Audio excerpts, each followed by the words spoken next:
شینتنګي د کاټلنګ یو زړه راښکونکې او ارامه سیمه ده چې د طبیعت مینوالو لپاره یو ښکلی ځای دی. هلته یو ښکلي چینه بهیږي، چاپېریال یې شین، ساړه او سوکاله دي. نو راځئ ملګرو چې دلته به څنګه ځو. د کاټلنګ په بازار کې ځان ته پوره سامان نه واغستو او بیا مو خپل سفر شروع کړو د چینتنګي په لوري باندې. لاره خوړ لار ده په دې وخت کې، دا د کاټلنګ خوړ دی.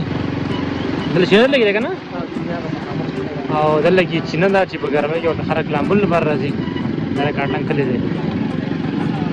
دا د کاټلنګ د کلي په وانه ورته سفر کوم زه. مونږ د کاټلنګ کلي نه بهر راووتو او راواړو لنډۍ شا طرف ته.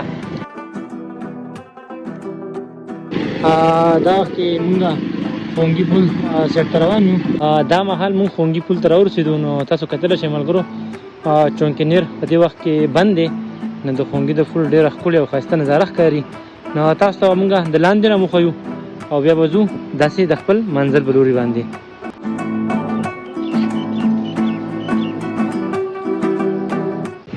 مونږ اوس بره طرف نه لاندې طرف ته راکوزو. د انګریزانو د وخت ورخ پل دی.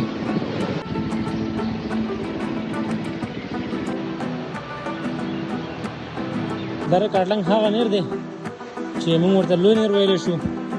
دا بیا راغلی داسې او په دې غر کې ور سرنګ وختلی دی او په دې سرنګ کې بیا دننه ورځي او چوټه کالام طرف ته وځي. هغه ته چې کوم ځای دی هلته چوټه کالام وایي.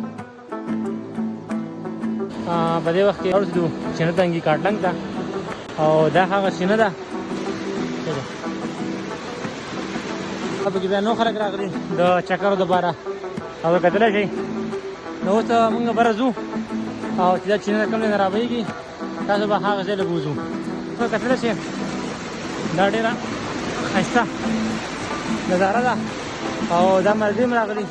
او د کوم ځای راغلي یې؟ د دې کلي یې؟ دا د ذاتي خلک دی.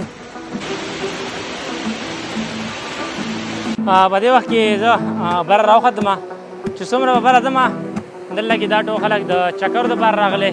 په دې وخت کې زموږ د مرګي هم راورسېدله، اندرشاه دی او سعود دی.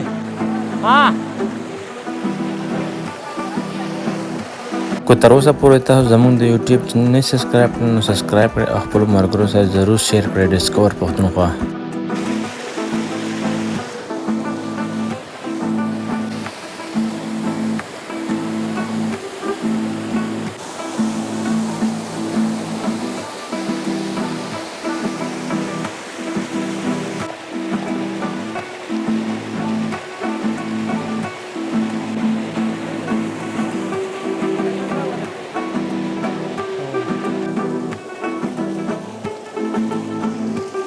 دلته کې دا ملګري هم راغلي چکر دپاره، ځان له یې پخلی کړی دی.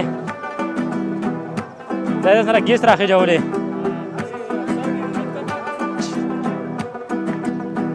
دا چې وچ ته خو شیسې پخ کړي. ماشاءالله ماشاءالله ماشاءالله. یې لکه ختمه ده. بې ګورئ دا وګورئ دا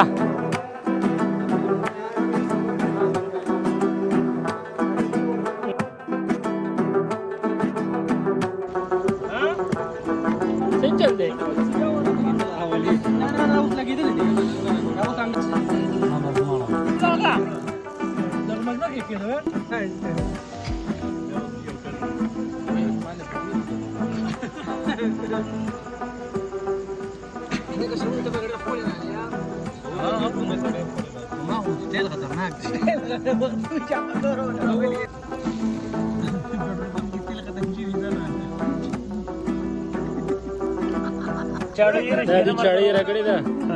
20 کسان راغلي. شپې 10 منټه کم 11 بجې دي او موږ را روان شو. په دې وخت کې د کاټلنګ نه پروګرام ختم کړو او روان شو خپلو کورونو ته. او کتلی شئ ټول ملګري ډبل ناست دي.